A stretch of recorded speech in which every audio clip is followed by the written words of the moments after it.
Are 3 brains better than 1? How do you truly achieve work-life balance? And what is one simple step to help you create better mental health? Time is a constant. It's uncontrollable, and we all have the same amount of it. The choice then becomes to continue fighting to control the uncontrollable, or make the decision to control how you spend the time you have and do it at an optimal energy level.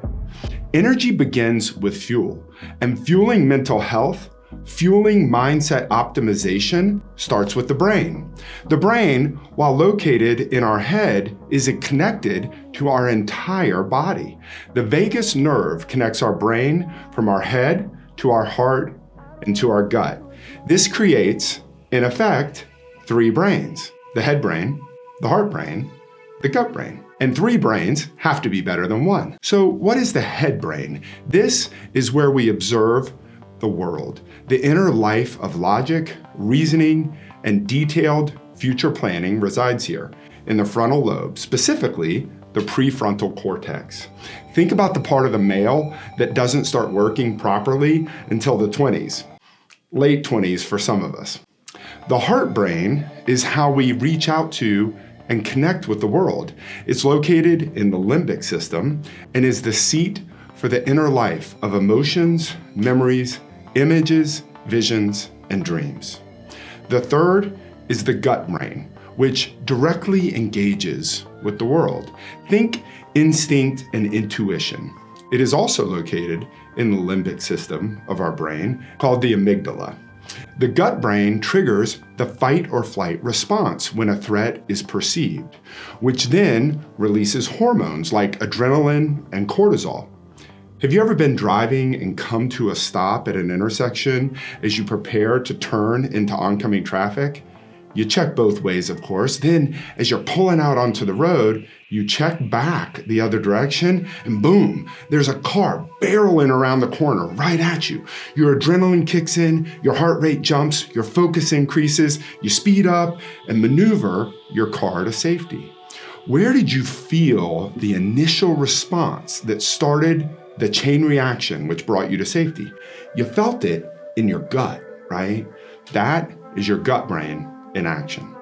Now that we understand more about how the brain works, let's challenge popular thinking around the concept of work-life balance.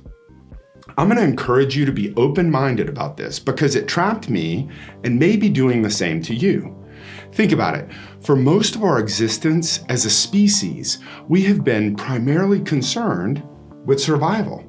As the genius of science and technology quickly advanced, we, as humans, moved from spending our days as hunter-gatherers to farming or raising livestock, to now going to the store or hopping on an app and having the food delivered to our door. I am grateful to have spent years of my youth living in a log cabin with no water and no power. This has given me a real-life perspective on how rapidly this progression has occurred. We have moved from having to manually dig food from the earth to pressing a button and having it delivered to our door in a very short period of time. The abundance of food has given most people the ability to work in white-collar professions and successfully pursue a lifestyle that was historically reserved for the elite. Now, we think differently about work-life balance and are tempted to frame it as work versus life.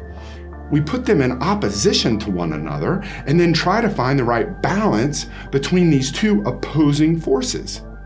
Popular culture lures us to create a narrative that work is hard, boring, and/or forced, while life is full of fun and what we enjoy. Are you doing this with work-life balance? Here's the awareness that freed me up around this. Get rid of balance and find alignment. Go deeper and find alignment in life and your purpose. In living a great life, I will do a great work. And in doing great work, I will live a great life. See, life, work, and purpose are deeply intertwined and fundamentally connected in life that is in alignment. Attempts to separate them creates conflict, prevents alignment, and weakens the whole. You are the whole. Does this make sense? What must be figured out is not work versus life. It's when to be on and when to be off. When and what to spend your energy on. This is what allows you to be on and fully on when it matters. Studies dating all the way back from the original Olympic athletes in Greece to the most cutting-edge scientific research available today prove the value of rest and recovery.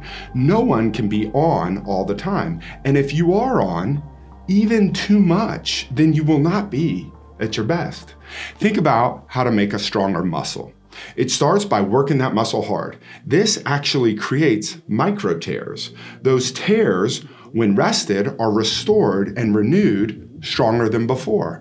If the muscles worked hard over and over without the proper rest and renewal, then the tears never heal and entropy occurs. Entropy is the muscle actually becoming smaller and weaker.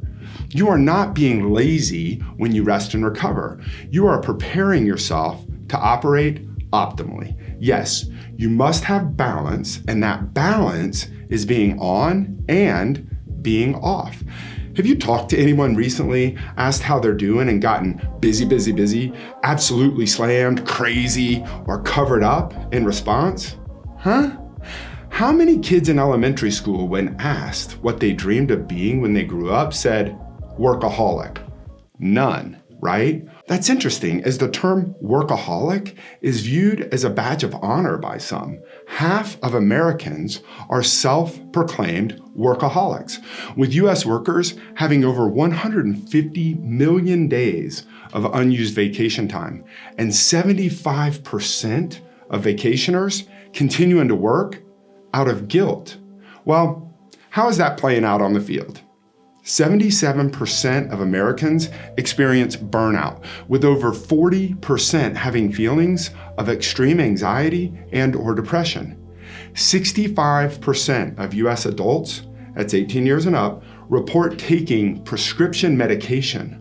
Unfortunately, antidepressants are near the top.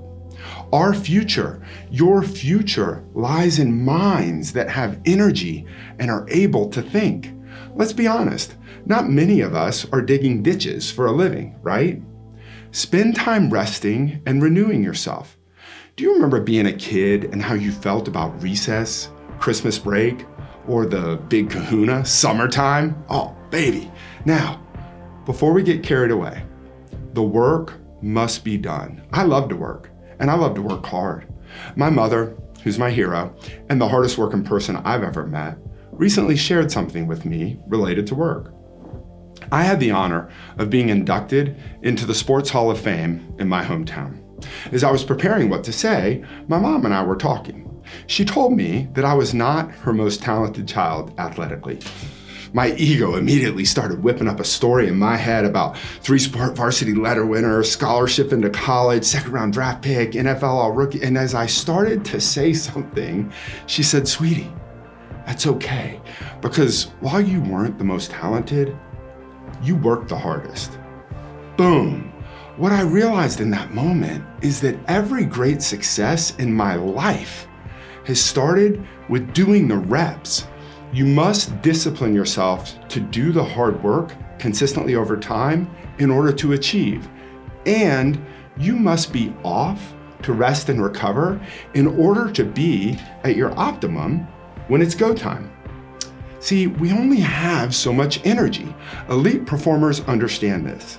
Think about it like this. If you don't decide where to spend your energy, someone else will. Okay, here's one simple tip to help you create a healthier mindset. Decide something fun to do and book it. That means buy a ticket, make a deposit, commit, and then look forward to it. It's less important what it is and more important that your current self is rewarding and giving your future self a present. I appreciate you joining us. Crush it. We're stronger together.